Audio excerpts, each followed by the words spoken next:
ఈరోజు మా ఇంట్లో అయితే పన్నీర్ బటర్ మసాలా తినాలనుకొని అందరు డిసైడ్ అయ్యారు.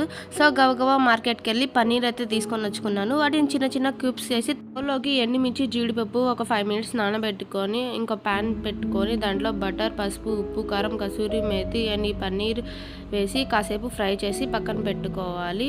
తర్వాత అదే ప్యాన్లోకి సన్నగా తరిగి పెట్టుకున్న ఆనియన్స్ వేసి బాగా ఫ్రై చేయాలి. తర్వాత మనం మసాలా కోసం ఒక బౌల్లో పెరుగు, పసుపు, ఉప్పు, కారం, గరం మసాలా వేసి వాటిని బాగా మిక్స్ చేసుకోవాలి.